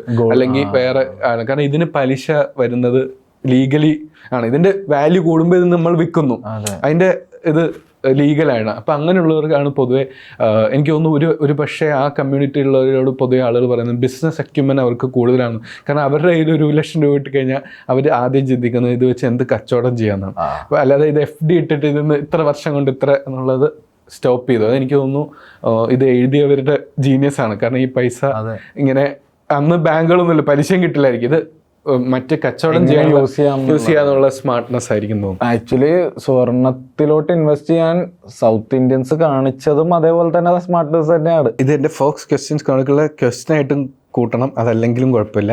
വിഷ്ണു ഹയസ്റ്റ് എടുത്തേക്കുന്ന ലോൺ അത് ഇൻഡിവിജ്വലിൻ്റെ കയ്യിൽ നിന്നാവാം, അല്ലെങ്കിൽ ഒരു ബാങ്കിൻ്റെ കയ്യിൽ നിന്ന്, എന്തിനാണ് അത് എത്ര കാലം എടുത്തു തിരിച്ചടക്കും? ഞാൻ അടച്ചോണ്ടിരിക്കുകയാണ് വെഹിക്കിൾ ലോൺ. ബൈക്ക് കമ്പം കുറച്ച് കൂടുതലായതുകൊണ്ട് ഒരു 2 ലക്ഷം രൂപ ഞാൻ ലോൺ അടച്ചുകൊണ്ടിരിക്കുകയാണ്. ബൈക്ക് കമ്പമുള്ള വിഷ്ണു ലോൺ എടുക്കും, പകുതി പൈസ കാറ് കൊണ്ടുപോകും. വിഷ്ണുവിന്റെ കാർ ഒരു 800 പണിതുകൊണ്ടിരിക്കുക വിഷ്ണു. ലൈഫിൽ ഫസ്റ്റ് എടുത്തേക്കുന്ന ലോൺ കേൾക്കുന്നവർക്ക് മണ്ടത്തരമായിട്ടൊക്കെ തോന്നും. ഞാൻ ഒരു വാച്ച് EMI വാങ്ങിച്ചിട്ടുണ്ട്. സാലറി വന്നപ്പോൾ ഞാൻ നോക്കുമ്പോൾ എൻ്റെ ചേട്ടൻ്റെ കയ്യിൽ ഒരു വലിയ അത്യാവശ്യം പ്രൈസി ആയിട്ടൊരു വാച്ച് ഉണ്ട്. ഇതേപോലെ ഒരെണ്ണം നമുക്കും വേണ്ടേ. ഫസ്റ്റ് സാലറി കിട്ടി നമ്മൾ നോക്കുന്നൊന്നുമില്ല, ഞാൻ പറഞ്ഞ് എടുക്കാമെന്ന് പറഞ്ഞു. അപ്പോൾ ഞാൻ അന്ന് പൈസ, അതായത് എൻ്റെ മൊത്തം സാലറിക്ക് എടുക്കാൻ പോയതാണ്. എൻ്റെ ചേട്ടൻ വന്നിട്ട് പറഞ്ഞു ക്രെഡിറ്റ് കാർഡ് എന്ന് പറയുന്ന ഒരു സാധനമുണ്ട്. ഞാൻ ഇത് കോളേജിൽ നിന്ന് ഫ്രഷ് ഔട്ട് ഓഫ് കോളേജ്, എനിക്ക് ക്രെഡിറ്റ് കാർഡ് പോലും ഇല്ല. പുള്ളി വന്നിട്ട് പറഞ്ഞു ക്രെഡിറ്റ് കാർഡ് ഉണ്ട്, നീ അത് വെച്ചെടുത്തു, അതാവുമ്പോൾ നിനക്ക് കുറച്ചായിട്ട് അടച്ചാൽ മതി, ഇത് മൊത്തം അടച്ചു കഴിഞ്ഞാൽ നീ 1 മാസം പട്ടിണി കിടക്കും. അതെ, ഓക്കെ. അങ്ങനെ 3 മാസം കൊണ്ട് 20,000 രൂപ ഞാൻ ബാങ്കിൽ നിന്ന് എടുത്ത ലോൺ അല്ലാതെ ഒരു ഇൻഡിവിജ്വലിൻ്റെ കയ്യിൽ നിന്ന് എടുത്ത ഏറ്റവും ഹയസ്റ്റ് എമൗണ്ട് എന്ന് പറയുന്നത് 70,000 രൂപയാണ്. അത് എടുത്തത് എൻ്റെ അമ്മയുടെ അച്ഛൻ്റെ കയ്യിൽ നിന്നാണ്. കാരണം ഓഫ് കോഴ്സ് വേറെ അതായത് ഞാൻ തിരിച്ചു തരാമെന്നൊക്കെ പറഞ്ഞു. അപ്പോൾ അവർ ചോദിച്ചു ഇത് എന്തിനാണ്. അപ്പം ഞാൻ പറഞ്ഞു ട്രൂലി മലയാളം ഷൂട്ട് ചെയ്യാനാണ്. ഓക്കെ, സ്പെഷ്യൽ പ്ലഗ് ഇൻ ചെയ്തതാണ് ഗൈസ്. അതെ, സീരിയസ്ലി. അപ്പോൾ കാരണം ഞാൻ വർക്ക് ചെയ്യുന്നതുകൊണ്ട് അവർ തന്നു, ഇപ്പം ഞാൻ വർക്ക് ചെയ്യാത്തതുകൊണ്ട് അവരും തരുന്നില്ല എന്നുള്ളതാണ് വേറെ അവരുടെ സിബിൽ സ്കോർ നോക്കിയിട്ടുള്ള നടപടിയാണ്. പണ്ടേ വർക്ക് ചെയ്യുമ്പോൾ അവർ പറഞ്ഞു അതിപ്പോൾ അടുത്ത മാസം തരുമല്ലോ എന്ന് പറഞ്ഞിട്ട് അവർ അത് തന്നു. അതിന് ഞാൻ പറഞ്ഞു ഇത് ഭയങ്കര മറ്റേ OTT-യിലൊക്കെ എടുക്കും, $X ആണ്. എന്നിട്ട് ഞാൻ അവർക്കൊരു അതിൻ്റെ ഒരു പ്രോഫിറ്റ് ഷെയറും ഇത് എടുക്കുവാണെങ്കിൽ ഞാൻ നിങ്ങൾക്ക് ഇത്ര രൂപ തരാമെന്ന് പറഞ്ഞ് ഞാൻ അവരെ കൺവിൻസ് ചെയ്തു. പക്ഷെ അതിൻ്റെ സെയിൽസ് പിച്ച് ആയിട്ടാണ് പോയത്. ഇത് ഷൂട്ട് കഴിഞ്ഞാൽ എനിക്ക് ഒരു ആഴ്ച കഴിഞ്ഞാൽ എൻ്റെ സാലറി വരുമ്പോൾ എനിക്ക് ഇതിൻ്റെ ഒരു പകുതി കൊടുക്കാം, അടുത്ത മാസം ആകുമ്പോൾ എനിക്ക് കൊടുക്കാം, 2 മാസത്തിന് ഞാൻ അത് കൊടുത്തു തീർക്കാം. അപ്പോഴത്തേക്ക് ഇത് ഔട്ടൊക്കെ വരുന്നതായിരുന്നു നമ്മുടെ പ്രതീക്ഷ. അപ്പോൾ ഇതൊക്കെ തെറ്റിച്ചുകൊണ്ടായിരുന്നു അതിൻ്റെ. പക്ഷേ ഞാൻ പറയുന്നത് അതൊരു വലിയൊരു ലേണിംഗ് ആണ്. കാരണം ആ സമയത്ത് വീട്ടുകാർ ഇത് തരാനുള്ള വിശ്വാസം, എന്തായാലും ഇവൻ X എമൗണ്ട് സാലറി ഉണ്ട്, 2 മാസം ജോലിക്ക് പോയാൽ തരാനുള്ള പൈസ അവർ തന്നു, ഇനി അത് നടക്കില്ല എന്നുള്ളത്. ടെക്നിക്കലി ശബരിയുടെ ട്രൂലി മലയാളി പ്രൊഡ്യൂസേഴ്സ് ശരിക്കും മറ്റേ എഴുതി കാണിക്കും. പിന്നെ അത് മറ്റേ ഓൾറെഡി മറ്റേ സിനിമയിലൊക്കെ കാണിക്കുന്ന പോലെ മറ്റേ സിനിമയുടെ പ്രൊഡ്യൂസറുടെ അച്ഛൻ എപ്പോഴും ഇങ്ങനെ പടം തുടങ്ങുന്നതിന് വക്രതുണ്ട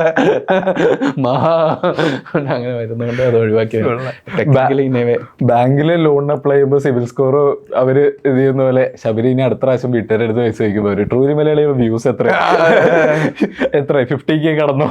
പിന്നെ ഇവിടെ അൺഫോർച്ചുനേറ്റ്ലി ഇപ്പോൾ എന്നോട് എപ്പോഴും പറയുന്ന എനിക്ക് തോന്നുന്നു രഞ്ജിത്ത് നമ്മളെപ്പോഴും ഡിസ്കസ് ചെയ്യുന്ന ഒരു കാര്യം എന്തായിരുന്നു, ഈ നാട്ടിൽ ലോണൊക്കെ എടുത്ത് കല്യാണം കഴിപ്പിച്ചു കൊടുക്കും. പക്ഷേ ലോൺ എടുത്തൊരു ആരെങ്കിലും ഒരു ബിസിനസ്സിന് ചോദിച്ചു കഴിഞ്ഞാൽ ആളുകൾക്ക് ഈ ലോൺ എടുത്ത് കല്യാണം നടത്തുന്നതിന് ലോൺ എടുത്ത് ഇത് ചെയ്യുന്നതിനൊന്നും ആർക്കും ഒരു സ്റ്റിഗ്മയില്ല. അതിനൊക്കെ പേഴ്സണൽ ലോൺ എടുക്കാനും ആർക്കും അതൊക്കെ ഒരു ഏറ്റവും കൂടുതലുള്ളതും ഒരു പക്ഷേ നമ്മുടെ നാട്ടിൽ തന്നെ. നമ്മളിപ്പോൾ ഈ ഒരു ഏജിലായതുകൊണ്ട് നമ്മളിതിനെ പറ്റി ചിന്തിച്ചു തുടങ്ങിയിട്ടുണ്ട്. ആൾക്കാർ പറയുമ്പോൾ ഞാൻ കുറച്ചധികം ചിന്തിക്കുന്നു. യെസ് ഓഫ് കോഴ്സ്, നല്ല പ്രായമായല്ലോ, ഞങ്ങള് തമ്മിൽ ഒരേ ഏജൊക്കെ തന്നെ.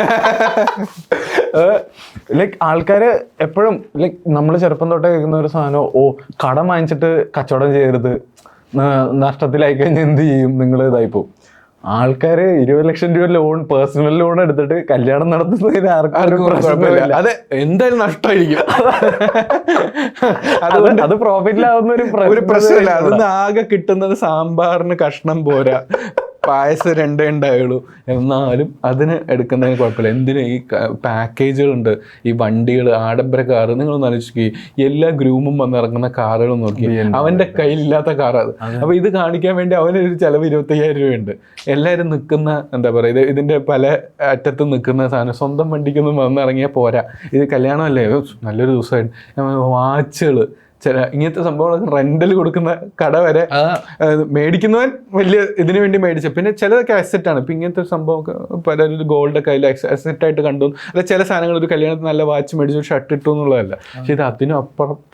അതെ, ഇപ്പോൾ ഈ പറഞ്ഞ പോലെ തന്നെ ഇപ്പം കുറേ പേര് ചിന്തിക്കുന്ന ഒരു ലൈനാണ്. അതായത് എൻ്റെ ഫ്രണ്ട്സും കുറച്ച് പേര് ഇവര് നേരത്തെ പറയുന്ന കല്യാണത്തിന് എന്തായാലും ചിലവാകുമല്ലോ എന്നാണ് പറയുന്നത്. ഒരു ഫ്രണ്ട് ഇതേപോലെ അവൻ്റെ കല്യാണം വരുന്നുണ്ട്. ഇവരിന്ന് ചിന്തിച്ചുകൊണ്ടിരിക്കുക എത്ര കണക്കാവും, നമ്മളിങ്ങനെ നോക്കിക്കൊണ്ടിരിക്കുക. ഇവൻ ഇവിടെ ഇരുന്നിട്ട് ഫസ്റ്റ് ഇവൻ്റെ തോട്ട് പ്രോസസ് പോയത്, എടാ ഈ പൈസ മാറ്റി വെച്ച് കഴിഞ്ഞാൽ വേൾഡ് ടൂർ പോയിട്ട് വരാം, ഹണിമൂണ് വേൾഡ് ടൂർ പോയിട്ട് വരാം, ഞാനെന്തിനും നാട്ടുകാർക്ക് പരിപാടി നടത്താനായിട്ട്.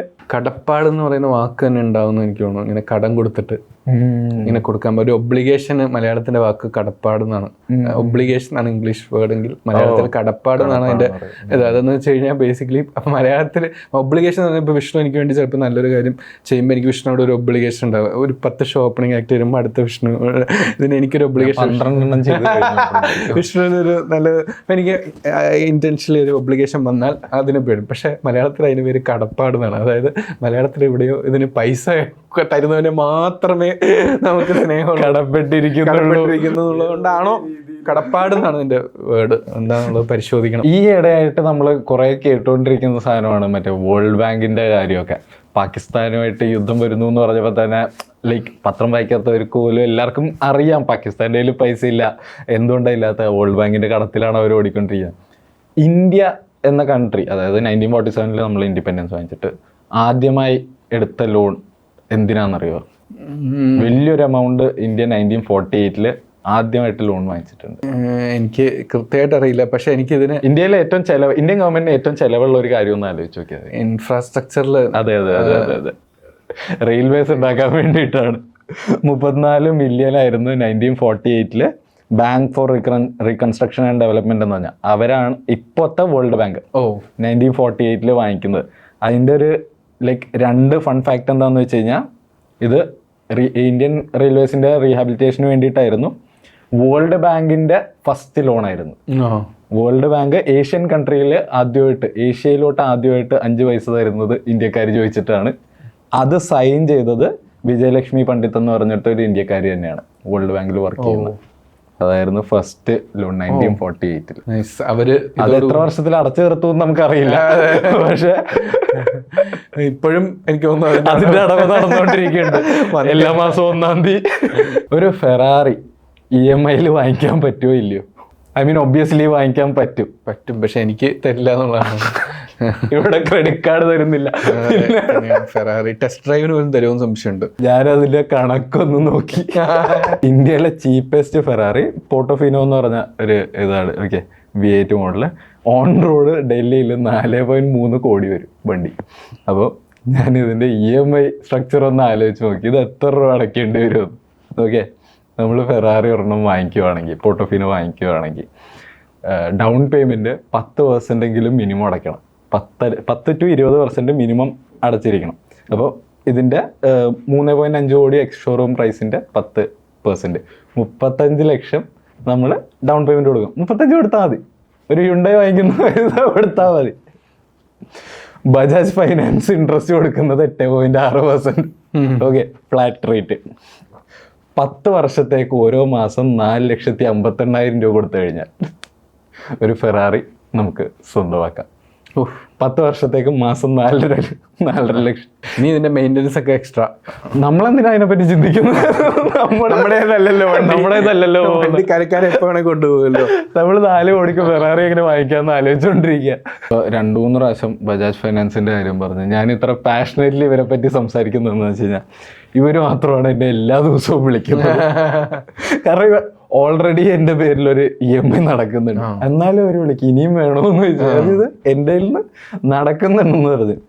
ആൾക്കാർക്ക് അറിയുമെന്ന് അറിയില്ല, ഇത് ബ്ലോക്ക് ചെയ്യാനൊരു സർവീസ് ഉണ്ട്.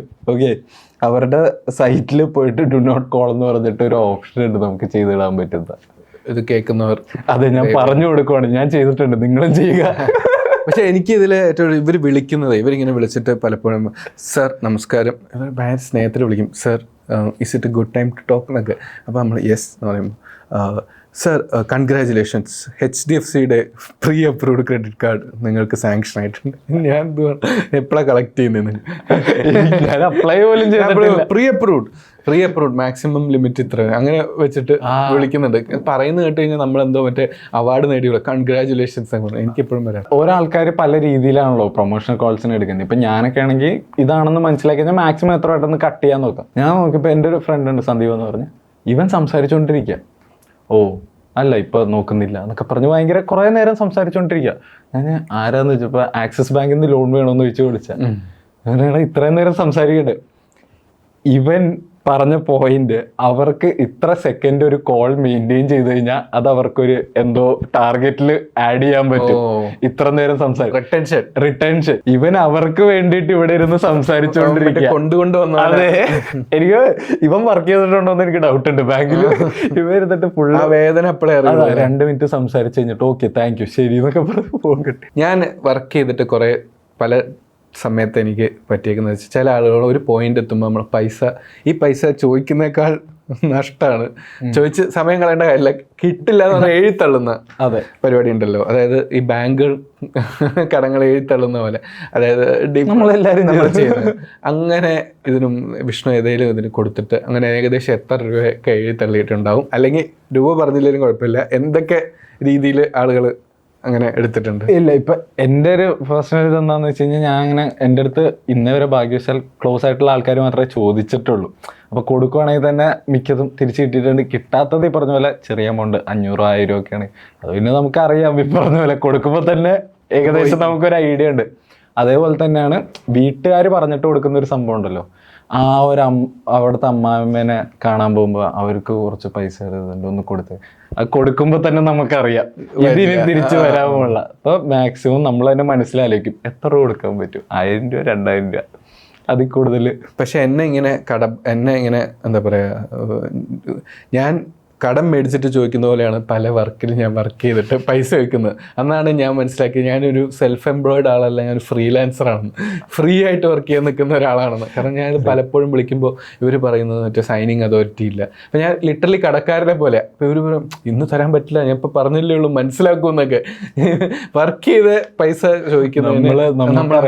അപ്പോൾ അങ്ങനത്തെ പൈസകളാണ് ഞാൻ ഏറ്റവും കൂടുതൽ എഴുത്തള്ളിക്കുന്നത്. അങ്ങനത്തെ പൈസകൾ ഒരു പോയിന്റ് എത്തുമ്പോൾ എനിക്ക് മനസ്സിലാവും ഇവരെ ഡെയിലി വിളിക്കുന്നേക്കാൾ ചിലപ്പോൾ. അതുകൊണ്ട് ഇപ്പം ഞാൻ വളരെ സൂക്ഷിച്ച് അങ്ങനത്തെ എഴുത്തള്ളാതിരിക്കാൻ തന്നെയാണ് തീരുമാനം. അങ്ങനെ 1-2 തവണ പലപ്പോഴും നമ്മൾ പ്രതീക്ഷിക്കാത്ത ആളുകളുടെ കയ്യിൽ നിന്നും, പ്രതീക്ഷിക്കാത്ത സ്ഥാപനങ്ങളുടെ കയ്യിൽ നിന്നും, ഇവിടുത്തെ ചിലപ്പോൾ ഏറ്റവും റെപ്യൂട്ടഡ് ആയിട്ടുള്ള സ്ഥാപനങ്ങൾ ഞാൻ പറയാൻ വരുമായിരുന്നു. ഈ കഥകൾ എനിക്കറിയാം. പ്രമുഖ TV ചാനലുകളെ പറ്റിയാണ് അങ്ങനെ പല ആളുകളും അങ്ങനെ. പക്ഷെ അതൊക്കെ ഒരു പാർട്ട് ഓഫ് ദ പ്രോസസ് ആണ്. പക്ഷെ അത് ചില സമയത്ത് നമ്മളിത് കണ്ടിട്ട് വേറൊരാളോട് പറയുമല്ലോ, അവിടെയാണ് എനിക്ക് അടി കിട്ടുക. നമ്മൾ എടാ ഇന്ന ഡേറ്റ് വിളിച്ചാൽ നമ്മുടെ കയ്യിൽ ഇത്ര ഫണ്ട് നമ്മളത് കൊടുക്കാം, അല്ലെങ്കിൽ എന്തെങ്കിലും ഒരു സാധനം മേടിക്കുക എന്നൊക്കെ പറഞ്ഞ് അഡ്വാൻസ് കൊടുക്കുക എന്നൊക്കെ പറഞ്ഞ് വെയിറ്റ് ചെയ്ത് കഴിഞ്ഞാൽ അപ്പോഴാണ് നമ്മുടെ തകിടം പറയുക. So last questions of folks questions and chronicles. ഒരു ഇൻഡിവിജ്വലിന് എത്ര രൂപ വരെ ലോൺ എടുക്കാം? വിജയ് മല്യയുടെ 9,000 കോടിയാണ് ഒരു ബാങ്കിന്റെ കയ്യിൽ നിന്ന്. ഇന്ത്യയിലെ കൊച്ചുകുട്ടികൾക്ക് വരെ കണക്കറിയാം. 9,000 കോടിയുടെ കണക്കുണ്ടല്ലോ. ഞാനിത് നോക്കിയപ്പോൾ എനിക്ക് കിട്ടിയ ആൻസർ എന്ന് പറഞ്ഞു കഴിഞ്ഞാൽ up to 50 lakhs ആണ്. ഈ 50 പേഴ്സണൽ ലോൺ. ഇപ്പോൾ 50 lakhsന് പ്രത്യേകിച്ച് കാറൊന്നും പറയണ്ട. മറ്റേതാകുമ്പോൾ പറയണം വീട് വാർക്കണം, കാറ് മേടിക്കണം, അതിൻ്റെ പിന്നെ ഇപ്പം ഭയങ്കര പ്രോസസ്സാണല്ലോ. ആ കാറിൻ്റെ എക്സ് എമൗണ്ടേ ബാങ്ക് തരുള്ളൂ, അതും ഡയറക്റ്റ് കമ്പനിക്ക് കൊടുക്കും. അപ്പോൾ അതൊക്കെ ഊറ്റാൻ പറ്റില്ല. ഊറ്റാൻ പറ്റുന്ന 2 കാര്യത്തിൽ ഒരെണ്ണം പേഴ്സണൽ ലോൺ. ഓഫ് കോഴ്സ് എനിക്ക് എന്ത് പേഴ്സണൽ ആവശ്യം ഉണ്ടെങ്കിലും അത് എനിക്ക് ലാപ്ടോപ്പ് മേടിക്കുന്നതും പേഴ്സണൽ ലോൺ, 50 ലക്ഷത്തിന് കല്യാണം കഴിക്കുന്നതും ചിലപ്പോൾ 50 ലക്ഷത്തിനും കല്യാണം നടത്താം. അതെ. അപ്പം അങ്ങനെ നമ്മൾക്ക് കടപ്പെടാം. അപ്പോൾ ഈ folks questions and chronicle end ചെയ്യുന്നതിന് മുമ്പ് നമ്മൾ എല്ലാ തവണ ഇവിടെ ഒരു ഫുഡ് ഐറ്റം കൂടി കൊണ്ടുവരും. ഇത്തവണ ഞാൻ കൊണ്ടുവന്നേക്കുന്ന ഐറ്റം മറ്റൊന്നുമല്ല, കാരണം നമ്മുടെ ഈ ലോണുകൾ കൂടുന്നു. ഈ എസ്പെഷ്യലി ഇത് കൺക്ലൂഡ് ചെയ്യുമ്പോൾ ലോണുകളുടെ ഏറ്റവും ഫാൻസി പേരാണ് EMI എന്നുള്ളത്. മറ്റേ ലോൺ കടം എന്നൊക്കെ പറയുമ്പോൾ ആളുകൾ അയ്യോ ഒരു സുഖമില്ല. EMIയിൽ എടുത്തതാന്ന് പറയുമ്പോൾ എന്താണെന്നറിയില്ല, ഭയങ്കര സുഖമാണ്. ഇതിന് പലിശ ഉൾപ്പെടെ കൊടുക്കുന്നുണ്ട്. അതിപ്പോൾ ഇനിഷ്യലി പല ആളുകൾ 0 ഇതിൽ EMIയിൽ അന്ന് EMI കടത്തു നിന്ന് അവർ കൂളാക്കി. അതിനുശേഷം ഇപ്പോൾ EMI എന്ന് പറയുന്നത് ഇപ്പം നല്ല ശതമാനത്തിലൊക്കെ തന്നെയാണ് ഇത് മേടിക്കുന്നത്. ഇതൊക്കെ EMIയിലൊക്കെ പല സാധനങ്ങൾ മേടിക്കുന്നുണ്ടെങ്കിലും പല പരിപാടികൾ നടത്തുന്ന ഒരു സാധാരണക്കാരൻ്റെ സാലറി എന്ന് പറയുന്നതാണ് എൻ്റെ ഫുഡ് ഐറ്റം. സാധാരണക്കാരൻ്റെ സാലറി എന്ന് പറയുന്നത് കപ്പലണ്ടിയാണ്, പീനട്സ്. Thank you. ഇതിന് ഞാൻ EMIയിൽ എടുത്താണ്. ഫോക്സ് ക്വസ്റ്റ്യൻസ് ആൻഡ് ക്രോണിക്കിൾസിൻ്റെ കടം കഥകൾ എന്ന എപ്പിസോഡ് കണ്ട് നിങ്ങൾക്ക് ഇഷ്ടപ്പെട്ടാൽ തീർച്ചയായും ലൈക്ക് ചെയ്യുക, ഷെയർ ചെയ്യുക, കമന്റ് ചെയ്യുക. ഇതിന് മുമ്പത്തെ വീഡിയോസ് നമ്മൾ നേരത്തെ ഏതൊരു വീഡിയോയിൽ പറഞ്ഞായിരുന്നു, കഴിഞ്ഞ വീഡിയോ ഒക്കെ കണ്ടിട്ട് അതിന്റെ കാര്യം ഇവിടെ ഒന്ന് കമന്റ് ചെയ്യാന്നൊക്കെ.